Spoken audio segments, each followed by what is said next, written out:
नमस्कार, आप देख रहे हैं न्यूज़ 4 इंडिया। बात करते हैं गुजरात की। गुजरात राज्य में जिलेवार गौशालाओं की बात करें तो कच्छ, बनासकांठा, पाटन, गांधीनगर, अहमदाबाद समेत गुजरात के कई शहरों में गौशालाएं हैं। राज्य में 1400 पंजीकृत गौशालाएं हैं और गौशाला में गायों की हालत क्या है, ये भी एक सवाल है। पिछले 3 वर्षों में मुख्यमंत्री गौ माता पोषण योजना के नाम पर 500 करोड़ रुपए आवंटित किए गए हैं। इसमें से कितना दिया गया है, कई सवाल उठ रहे हैं। इस बारे में पूरी जानकारी देखिए हमारे खास रिपोर्ट में। यह बहुत अच्छी बात है कि गौ माता पोषण योजना के तहत राज्य भर की गौशालाओं को लाभ मिला है। मुख्यमंत्री गौ माता पोषण योजना के तहत राज्य सरकार ने 500 करोड़ रुपए आवंटित किए हैं। इस बीच केंद्रीय गृह मंत्री अमित शाह ने मधुबनी का दौरा किया। बिहार में गुरुवार को चुनाव प्रचार के लिए जिले में बयान दिया गया था कि गाय को मारने वालों को उल्टा लटका दिया जाएगा। केंद्रीय गृह मंत्री अमित शाह ने कहा कि पाकिस्तान के कब्जे वाला कश्मीर हमारा है और हम इसे लेकर रहेंगे।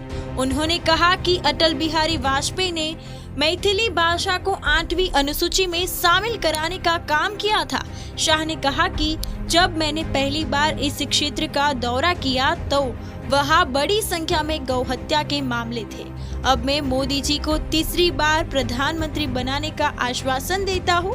हम गायों को मारने वालों को सीधा करने का काम करेंगे। यह भूमि सीता माता की भूमि है। यह ना तो गौ हत्या होने दी जाएगी और न ही गौ तस्करी हो जाएगी। इस दौरान ये नरेंद्र मोदी का वादा है। पीएफआई पूरे देश को इस्लामिक स्टेट बनाना चाहता है। मोदी जी के राज में पीएफआई के 100 ठिकानों पर छापेमारी हुई और पीएफआई के लोगों को जेल भेज दिया गया। अमित शाह ने गौ हत्या के मुद्दे पर भी बयान दिया था। बड़ी मात्रा में गौ हत्या के मामले आते थे।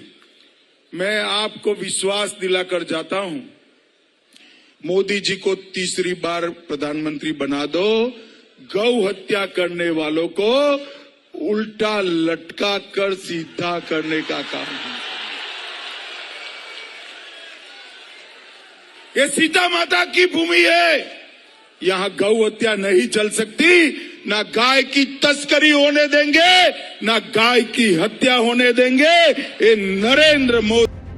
गुजरात कांग्रेस के प्रवक्ता मनहर पटेल ने केंद्रीय गृह मंत्री अमित शाह के बयान पर सीधा सवाल उठाया है। मनहर पटेल बता रहे हैं कि भारतीय जनता पार्टी ने गायों के बारे में क्या बात की और उनके साथ कैसा व्यवहार कर रहे हैं। मनहर पटेल ने कई सवाल पूछे हैं कि पिछले 3 साल में मुख्यमंत्री गौ माता पोषण योजना के नाम पर कितना दिया गया है। कांग्रेस काल में गौ सेवा विकास बोर्ड की 11 योजनाएं क्यों बंद कर दी गई। गाय का कारोबार करने वाली कंपनियों से 200 करोड़ रुपए का चुनावी फंड लेकर आप कैसे गौ माता की रक्षा की बात कर रहे हो। अनेक सवाल पूछे गए हैं और ऐसे में कई सवाल पूछे जा रहे हैं। वह सूची घोषित करे है। गौ मातानी हत्या के गौ मातानी तस्करी करनारने अमे उल्टा लटकावीने सीधा करी दईशुं। आ वात भारतीय जनता पार्टीना दिग्गज नेता અને દેશના ગૃહમંત્રી અમિત બાબાની છે। શબ્દો ઉપર નજર કરું તો આપણને લાગે કે ના વાત મુદ્દાની છે, પરંતુ ભારતીય જનતા પાર્ટીની વાસ્તવિકતા ઉપર નજર કરું તો 25 વર્ષના ઇતિહાસમાં આપણે જવું પડે કે ભારતીય જનતા પાર્ટી માટે ગાય એ મત માંગવા માટેનું એક સાધન બનાવ્યું હતું અને હિન્દુ ધર્મની મોટી સંખ્યાને અભિભૂત કરી અને મતો બટોર્યા। ગુજરાતની અંદર છેલ્લા 25 વર્ષની અંદર ભારતીય જનતા પાર્ટીએ ગાયના અસ્તિત્વ ઉપર સવાલો ખડા કર્યા અને ક્રૂર અને નિષ્ઠુર વ્યવહાર કર્યો છે। આપણને સૌને યાદ છે કે ગૌ માતા માટે ભારતીય જનતા પાર્ટીએ વાતો કેવી કરી હતી અને વ્યવહાર કેવો કરી રહી છે। ગુજરાતની અંદર 1400 જેટલી ગૌશાળાઓ છે। ભારતીય જનતા પાર્ટીના દિગ્ગજ નેતાને મારો સીધો સવાલ છે કે તમે એક પણ ગૌશાળામાં જઈ અને ગૌશાળાની અંદર ગૌ માતાની હાલત અને ગૌશાળાના સંચાલકોની હાલત શું છે અને કઈ રીતે દયનીય પરિસ્થિતિમાંથી વહીવટ થઈ રહ્યો છે એની આપણે ચિંતા કરવા માટે ક્યારેય પદાર્પણ પગ મૂક્યા ખરા ત્યાં? નંબર 2, ગુજરાતના મુખ્યમંત્રીના નામે મુખ્યમંત્રી ગૌમાતા પોષણ યોજના 500 કરોડ રૂપિયા દર વર્ષે પ્રાવધાન કરીને 50 કરોડ રૂપિયા પણ ફાળવતી નથી અને ગૌ માતાને ભૂખી રાખે છે। આ વાસ્તવિકતાનો દર્શન કે આ રીતે સરકારમાં ડોક્યું કર્યું ખરું કે મારી ગૌમાતા માટે, આ રાજ્યની દેશની ગૌમાતા માટે મારી સરકાર, ભાજપાની સરકાર કેટલી ચિંતિત છે? નંબર 3, ગુજરાતની અંદર ગૌ સેવા વિકાસ બોર્ડના નામને એક સંસ્થા ચાલતી હતી, એક બોર્ડ ચાલતું હતું. આ બોર્ડમાં 11 એવી સેવાઓ હતી. એ તમામ સેવા આ ભારતીય જનતા પાર્ટી સરકારે બંધ કરી દીધી. એના માટે પણ ભારતીય જનતા પાર્ટીએ ગાય માતા સાથે ઉચિત વ્યવહાર કરી લીધો? એની ચિંતા ક્યારે કરી ખરી? નંબર 4, 43 લાખ હેક્ટર જમીન આ રાજ્યની અંદર ગૌચરની હતી. આજે કેટલી છે? 8.5 લાખ હેક્ટર માત્ર. આ સિવાય 2300 ગામ જે એવા છે કે જ્યાં 1 મીટર પણ જગ્યા ગૌચરની બચી નથી. આ ગૌચરની જગ્યા એ ગૌમાતા માટે આશરો અને ખોરાક હતી. આ આશરો અને ખોરાક છીનવી લેવા માટે આ કયા પ્રકારના ભારતીય જનતા પાર્ટીના આખલાઓ અને એના દોસ્ત હતા, એના ઉપર પણ ભારતીય જનતા પાર્ટી વિચારે સમગ્ર દેશ અને રાજ્ય તો જાણી ચૂક્યું છે.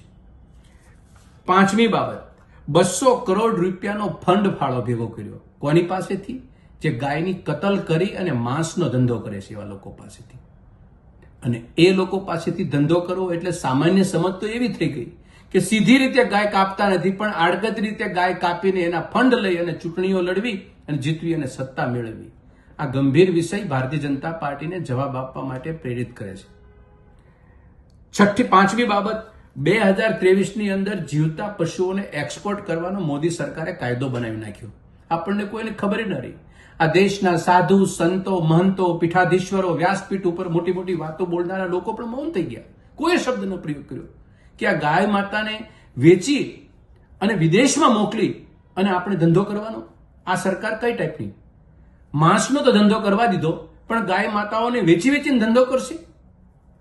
એના માટે સીધો અર્થ એ થાય કે તમે દેશમાં ગાય કાપો અને વિદેશમાં મોકલી ન્યાય કપાવો.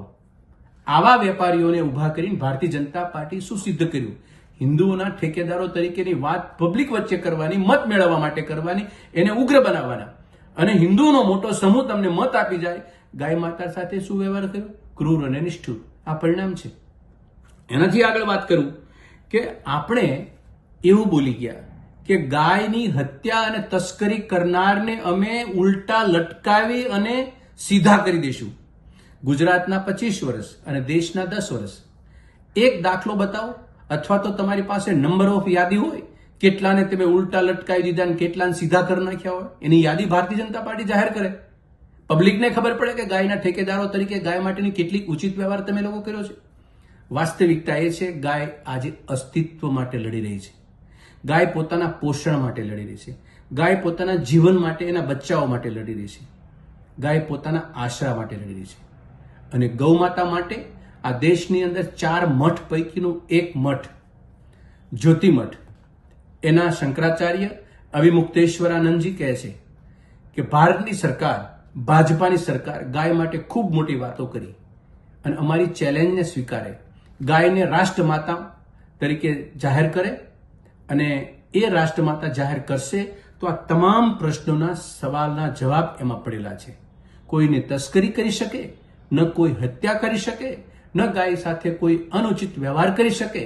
ગાયના પોષણની ચિંતા ન રહે, ગાયના આહારની ચિંતા ન રહે, ગાયના આશ્રયની ચિંતા ન રહે. ગાય માટે પૂજ્ય ભાવ જોવાની માનસિકતા હિન્દુ કલ્ચરમાં પડી છે. એ જાગશે અને વધુને વધુ ગાય માતા પ્રત્યે લોકોનો ભાવ પ્રેમ ઉભો થશે. પરંતુ ભારતીય જનતા પાર્ટી માટે ગાય એ મત આપવા માટેનું સાધન છે અને દેશને માટે એ દૂધ આપે છે. કરુણતા ભરી વાત છે, પરંતુ રાજસત્તાએ ગાય માતાની જે દશા કરી છે, એ દશા કરનારા લોકો ઉલટાનું ગાજવા છે અને જાહેર મંચ ઉપરથી બોલે છે ગાયની હત્યા કરનાર કે તસ્કરી કરનારને અમે ઉલટા લટકાવી દઈશું. આથી મોટી કરુણતા સત્તા પક્ષની અને આગેવાનોની અને આપણા દેશ માટે બીજી કઈ હોય